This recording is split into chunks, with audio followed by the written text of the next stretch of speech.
Saya ke Pak Sugiyat dulu. Kemarin kan sempat ke Dapil ya Pak dan menyambung pertanyaan saya tadi.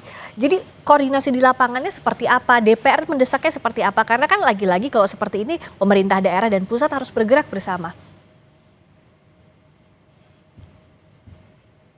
Dan hari Kamis ketika puncak-puncaknya hujan yang sangat deras beberapa hari di Sumut, saya berada di Kota Medan. Ini ambil contoh misalnya di Kota Medan. Ya. Pada saat itu kita sudah dapat banyak pengaduan, misalnya rumah mereka sudah tenggelam dan beberapa orang tua yang itu tidak mungkin mereka menyelamatkan diri sendiri, perlu evakuasi lah. Ya. Tapi kita agak kesulitan misalnya melapor ke pemerintah daerah, pemerintah provinsi, apalagi pusat ya, karena ya tidak mungkin kita misalnya mengevakuasi tidak ada perahu karet misalnya kan. Saya pikir ini menjadi kelemahan besar terkait dengan mitigasi pra bencana. Memang tidak ada kesiapan yang sangat signifikan dari pemerintah kita terkait dengan bencana ini, itu agak kesulitan. Lalu yang bisa kami lakukan sebagai relawan, kami kan relawan punya kekurangan sendiri. Tadi dikatakan bahwa kolaborasi betul, tapi ada porsinya masing-masing. Misalnya kami lah sebagai relawan, yang bisa kami lakukan pada saat bencana ini paling menyiapkan kebutuhan pangannya, itu pun terkendala dengan proses distribusi yang lapangannya itu tidak bisa kita tembus. Ya. Itu di Medan. Saya juga ke Langkat misalnya, ada beberapa kecamatan yang itu beberapa hari terendam banjir. Kita sudah kumpulkan kebutuhan pangan, kebutuhan pakaian, tapi karena memang letak lokasinya yang memang betul-betul tidak bisa ditembus, kita problemnya di situ. Ya. Nah, ini masukan ke depan supaya tidak terulang seperti ini lagi di daerah. Mungkin kita tidak mendoakannya, tapi ketika terjadi bencana, minimal kabupaten kota itu punya perahu yang bisa mengevakuasi atau punya alat transportasi ketika bencana itu bisa masuk ke situ supaya minimal mewajibkan mengevakuasi warga. Ya. Lalu yang kedua, mendistribusikan kebutuhan pangan, kebutuhan pakaian. Saya juga kemarin berkoordinasi dengan beberapa kepala daerah, misalnya di Tapsel, Pak Gus Irawan dari awal sudah mengeluh bahwa bencana ini sangat besar dan korbannya itu tidak seperti yang diperkirakan di awal yang hanya belasan tapi bisa ratusan. Apalagi di sana korbannya itu adalah korban longsor.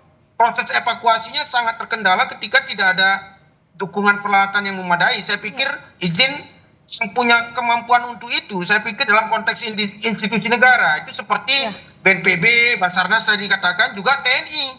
Tapi lagi-lagi kenapa ini masih berlarut-larut? Saya pikir ini perlu kritik juga kita kepada institusi negara di tingkat pusat misalnya. Ada yang menganggap di awal-awal, mohon maaf ya, di awal-awal BNPB menganggap bencana ini seperti sepele, hanya mencekam di media sosial saja seperti yang dikatakan oleh Kepala BNPB. Tapi di lapangan yang kami temukan bencana ini sangat mengerikan sekali.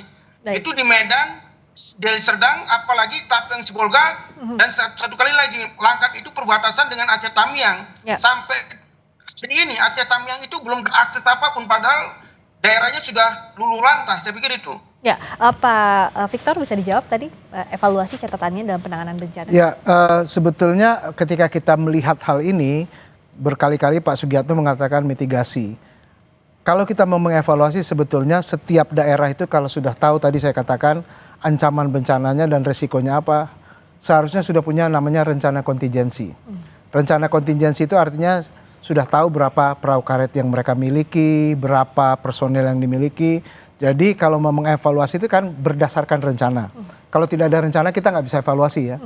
Nah dari Rencon itu kita bisa melihat sebetulnya kekuatan sumber daya dari pemerintah daerah di mana untuk sebuah ancaman ataupun resiko bencana yang ada.